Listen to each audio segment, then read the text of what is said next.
Hey everyone, welcome and thank you for tuning in. My name's Kurt and I do fashion and lifestyle videos. And for today's video is going to be the first episode of a new series that I'm going to be talking about called Is It Worth It?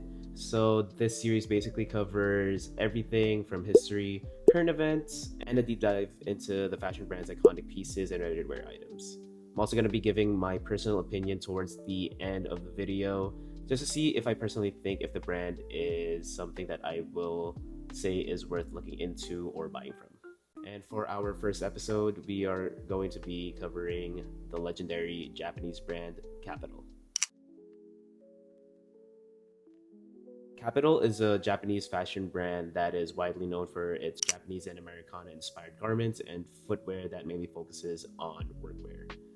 I have been an avid fan of Kapital. I do own a couple Kapital pieces like this hat, the jacket, as well as some pants. I'm also just fortunate enough to say that all my pieces came from Japan and the actual Kapital stores there. So I've had the first-hand experience of the customer service there and just what the garments are going to be like at the same time the price point. The brand was founded in 1984 by Toshikyo Hirata in Kurashiki, Okinawa, in which the city is also known for its denim production and is also referred to as the birthplace of Japanese denim. And some information about our founder, Toshikiya Hirata.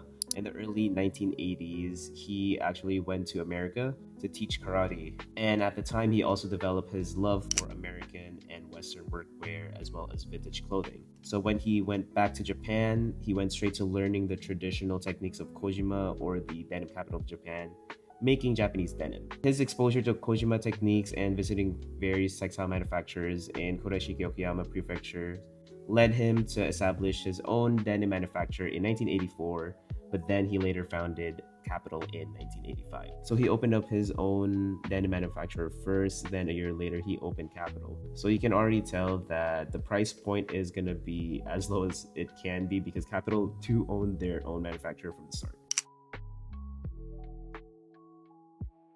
Kiro Hirata, or Toshikoya Hirata's son, went to the US to study design and art, and during his stay there, he fell in love with American vintage and workwear too, just like his dad. In 1966, he came back to Japan as an apparel designer for the Japanese label 45 RPM. He joined Kapital in 2002 and gave Kapital a fresh new approach to the brand. Toshikoya Hirata laid out the foundation, and Kiro Hirata breathed life into the brand. Kiro Hirata is responsible for a lot of iconic Kapital pieces that we do know now. That includes the Century Denim, the BORO denim jackets, and the Kapital Fuji sweaters that are going to be talked about more in the later portions of the video. Eric Vatek, or Eric Vatek, please let me know if I'm saying it right. He is a very talented photographer and has partnered with Kapital since 2005. He is important to Kapital because he is the main photographer. At the same time, his aesthetic as well as his photography style that gave Kapital that unique brand identity that we do know now. And you can see all of his work from his lookbooks, his runway shows, his campaigns and projects and whatnot. And some of his prominent projects are going to be the Blue Highways Fall Winter 17 project. That is going to be more of like a Southwest American inspired and encapsulates Route 66 pretty well as well. And probably one of his most controversial one is Free Tibet 2001. The project basically entailed skateboarding in LA that tackled more socio-political themes. Kapital is highly inspired by American and Western workwear. Hirata envisioned merging Japanese materials and craftsmanship with American workwear aesthetics. He utilized traditional Japanese techniques such as BORO, which was originally created during the Edo period. It is a patchwork technique that involves stitching various pieces of fabric scraps to repair or patch clothing. And Sashiko, an aesthetic and decorative form of stitching that creates intricate patterns and designs. Kapital still also uses old shoto looms to create unique handwoven patterns, designs, and characteristics. Some of them still use these big Toyota looms from back in the day. So now that we've talked about the history of Kapital, we're going to be talking about where Kapital is now. In 2004, Kapital was acquired by L. Catterton, a private equity firm that is partly owned by LVMH. And if you guys don't know, LVMH is a French multinational conglomerate or a group of entities with distinct features. They house a grand portfolio of luxury brands that includes Louis Vuitton, Celine, and Dior. And this raises concerns because Kapital's brand identity and products are heavily intertwined, and is feared that Kapital's quality and aesthetic will drastically switch to a more trendier and Western influence. However, they were acquired by L. Catterton with having majority stake, meaning Kapital is not fully owned by them. You have to keep this in mind because this is important of how the brand will operate in the future. And in 2025, Kapital's spring and summer collection gave fans of the brand a sigh of relief, seeing that Kapital still sticks with the same quality as well as the craftsmanship that they've been known for years. Are Kapital garments worth it? Some of their well-known and best-selling garments include jackets that are more on the functional side. That includes the BORO denim jacket, as well as bomber jackets. I will include a picture of the one that I do have. Some of these jackets have the smiley and the bone or skeleton motifs that Kapital is widely known for. Materials that are used for this are usually high quality cotton and rayon as well. And some of the popular pants are the patchwork denim as well as the century denim. They're also known for their unique accessories that includes trucker hats with motifs like the one I'm wearing right now in this video. They also have a lot of unique denim hats and bucket hats, as well as a lot of handkerchiefs, scarves, pins, belts, etc.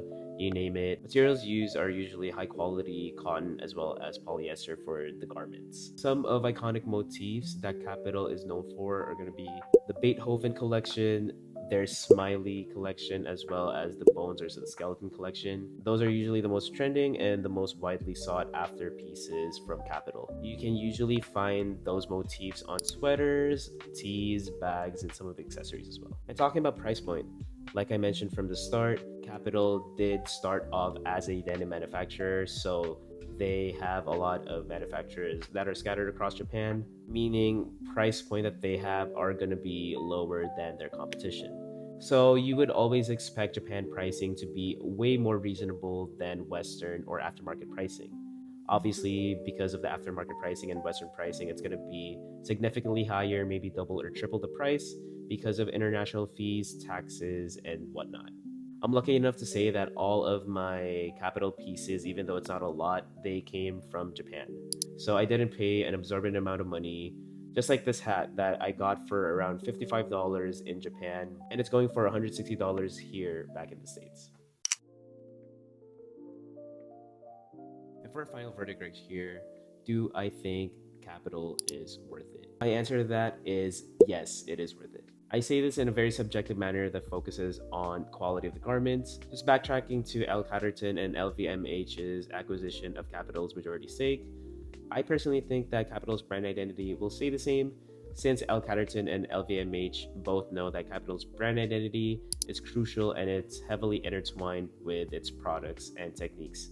So expect Kapital to maintain the same quality, but with just more exposure to the Western market. Price point wise, I think it's worth it if you get it in Japan 100%, or if you find it within a reasonable price point, I would say find it between 20 to 30% more in the market. I think that's the cap for it. That's my personal cap for it. And if I go over that, I believe it's not worth it anymore. Overall, I think Kapital is worth it because of its homage to its roots. Kapital has always emphasized on maintaining its quality through careful consideration of materials, utilizing traditional Japanese weaving and looming techniques that are well known for manufacturing high quality garments. They keep their collections fresh and concise that constitutes with their brand identity that also help the brand be as successful as it is now. And that's going to be it. Thank you guys for tuning in. This is going to be the first of many episodes of Is It Worth It? I mainly wanted to do this just because I do love history, whether it may be world history, fashion history, a country's origin, or whatnot like that. I do love learning about that. And I also just want to share the knowledge and information that I do have when it comes to brands and just being smarter when it comes to purchasing from various brands as well.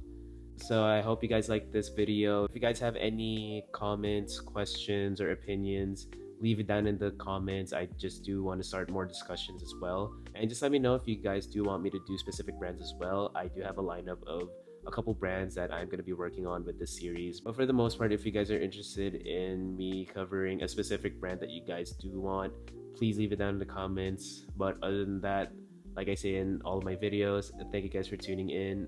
Thank you guys for always supporting me and giving me a chance, and I'll see you guys in the next video. Peace. Say bye to Ollie.